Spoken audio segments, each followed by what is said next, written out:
Hello guys! So for today's video, tara samahan niyo ako mag-unboxing ng ating package. So dumating na yung order natin online. So first itong ating CNY jacket. Ayan. Then Aloe cup. And last but not the least ang ating Goyard bag. So itong size na to mga kabeshi ay XL. So, big size yung kinuha natin. So, ayan, XL. And then, ayan, yung logo niya. Ayan. Then, meron din siya ditong strap. Ayan. And then, yung zipper niya is Adidas.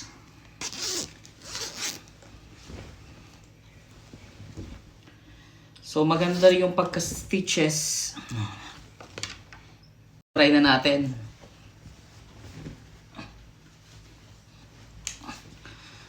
So, olive green nga pala itong napili ko. First, yung gusto kong bilhin ay gray. Pero I think much better tong green. Ayan.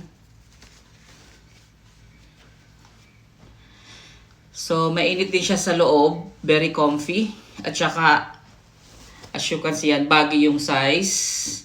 Try naman nating i-close yung zipper. Ayan. Diba? Ang ganda.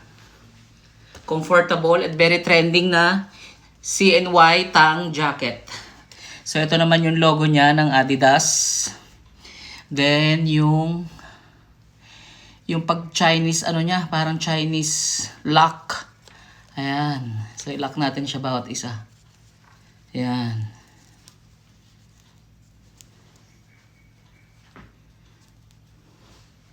Ayan. So, what can you say? Ang ganda ng color. Very vibrant.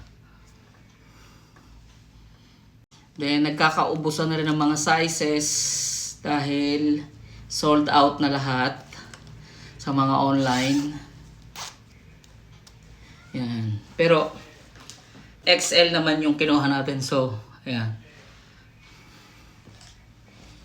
Then, next naman yung ating Aloe cup. Black. And then, black embroidered design. So, ayan yung tag. Then, ito naman yung back buckle. Ayan. Very nice. I love it. Then,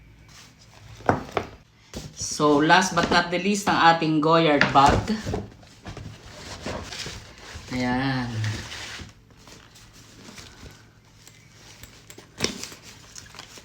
Tag. Ito naman ang kanyang front at saka ang kanyang back. Then ang kanyang zipper. Ano. And then ang kanyang belt. Ayan. Sling. So buksan naman natin sa loob. Very elegant. Pwede din pang casual. Ayan. So, marami kayong malalaman. Pwede ring cellphone, wallet, credit cards. So, meron din siyang card. Ayan. So, try naman natin ilagay sa ating shoulder.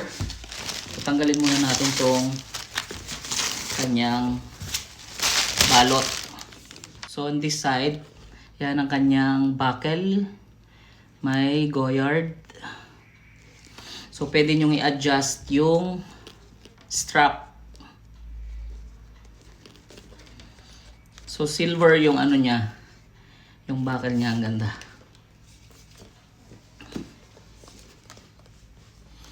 Yan. Oh, nice. So, thank you guys for watching and see you on my next vlog. Ciao!